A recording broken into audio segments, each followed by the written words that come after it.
Hello and welcome back to Mama B's Kitchen. However, you might notice that this kitchen does not look the same as the last kitchen. That's because I'm in Anthony and Becky B's kitchen with my beautiful granddaughter Lene. Say hello, Lene. Hi.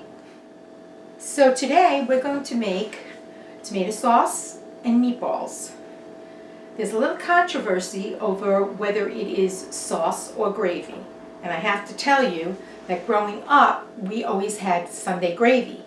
That was sauce with meatballs and sausage, sometimes prosciutto, and sometimes a little pork on the bottom of the pan. But it was called gravy back then, and people didn't understand that. So we all started calling it sauce. So the first thing we need to do is we're going to take 1 Vidalia onion, medium size, chopped, and some garlic, enough olive oil to coat the bottom of the pan, heat it up, and then we add the onion,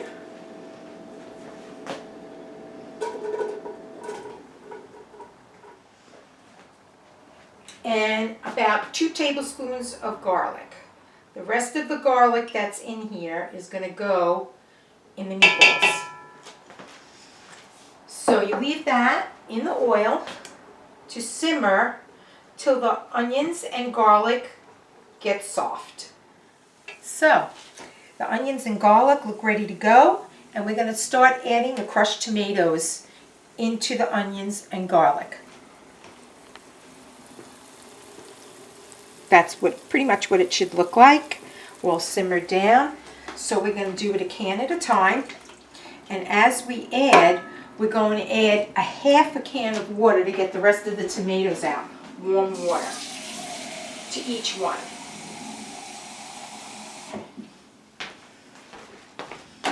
Swish that water around a little bit. Add it right down in there with the other ones. Can number 2.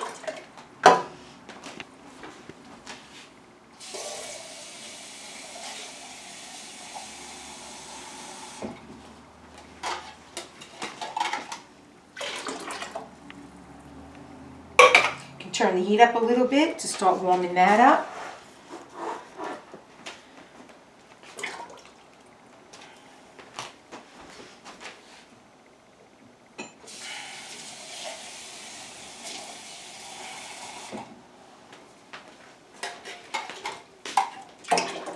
And then, as we're waiting for that to heat up, we're going to start to add the spices that we need, because after it heats up, we'll add 2 small cans of paste, 6 ounces each, to this with a can of water each of those.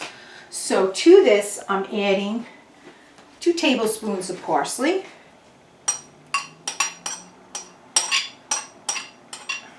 fresh parsley and fresh herbs are always the best to bring out the flavor. There's a tablespoon of basil here, plus 2 unchopped leaves that are going in.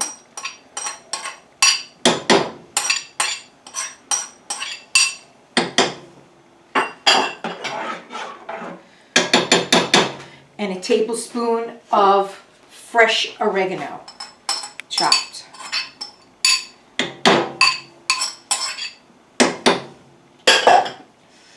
Also, we're going to add about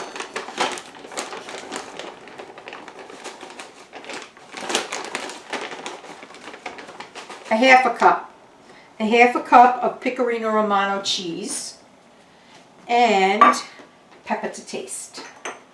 Everybody's taste is different. I happen to like pepper. I really don't add salt to the sauce when I make it, because I feel like there's enough sodium in the canned tomatoes, and if people prefer more, they can add it as they go. So we're going to let this all simmer for a little bit until it gets warm, and then we're going to add the paste. Hello, so we're ready to add the tomato paste to the sauce, gravy sauce, whatever you want to call it.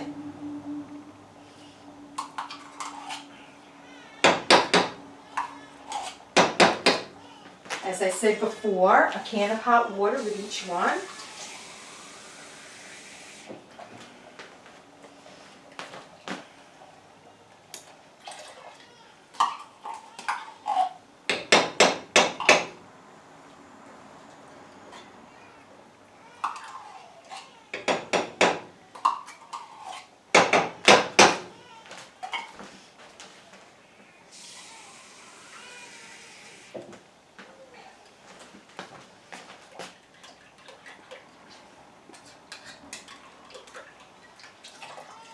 And then you have to really make sure that you stir that well so that that paste doesn't settle on the bottom of the pot and burn your beautiful tomato sauce.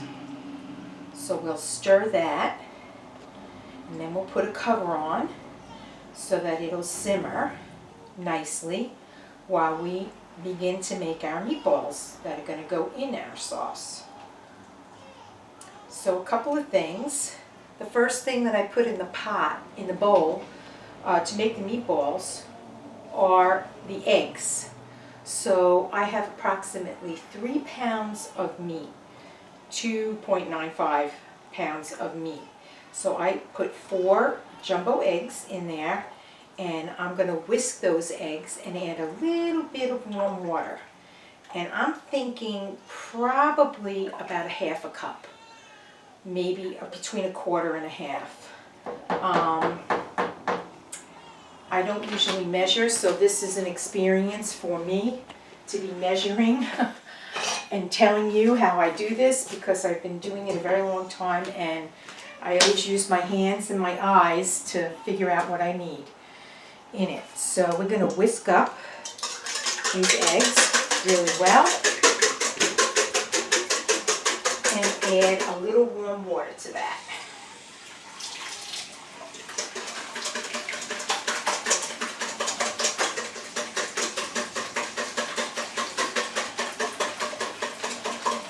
Should do it. Then we add the meat.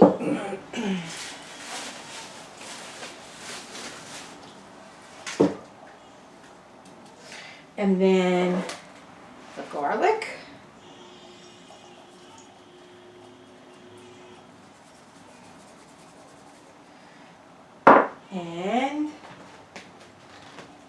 And again the pepper to taste right on the meat, so it goes right in there. Okay, so we're going to use fresh herbs again. We're going to add about a tablespoon of parsley. And I'm going to measure the breadcrumbs for you today, which I don't usually do. I usually use my eye, and when I like the way it looks, so there's 1 cup. And about another half a cup. Good. And again, pecorino romano cheese. Cup.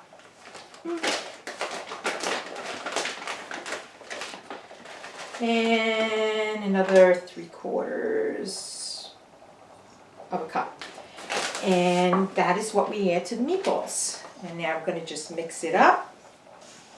And after it's all mixed, we'll show you how we put them in the fry pan. Hi again. So our meatballs are mixed. Our oil is in the pan. And we're going to get it hot enough. You just take a little handful of your meatballs and put them in hot oil to start going. Some people like to bake their meatballs. I've never done that. It's all about the frying. And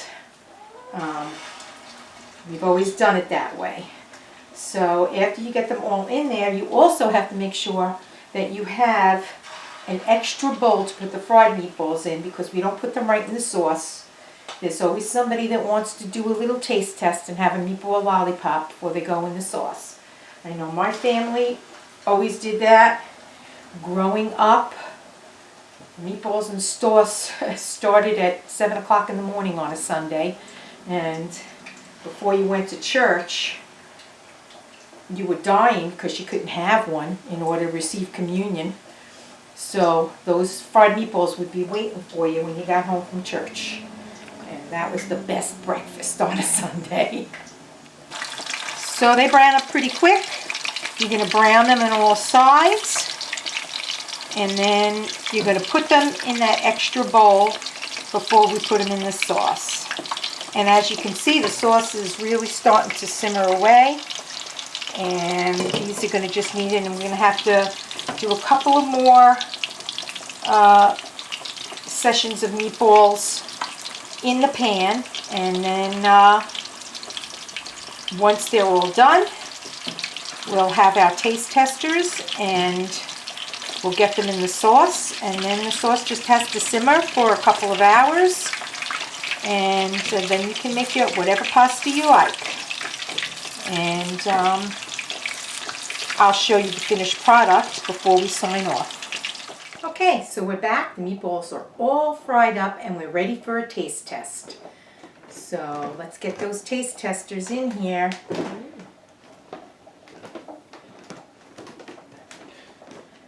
this is how it goes. And there's a couple more things. I think I probably should have told you I do not use pork or veal. When I make meatballs, I use a lean, ground round, ground sirloin. This was 93% lean. And if, as I said in one of my other videos when we were making pizza, that I was going to show you how to make the sauce. If you were making this for pizza, you would not put the meat in. It would be a marinara sauce. So these are going to go into the simmering sauce now, and you can let it simmer for as long or at least an hour or two before you put it over your pasta. And remember, when you are in Mama B's kitchen, it's never say mozzarella, it's a mozzarella. And to add to that, it is not ricotta, it is ricotta. These are the tricks of the trade and the language you're supposed to use when you're in an Italian kitchen. Have a great day.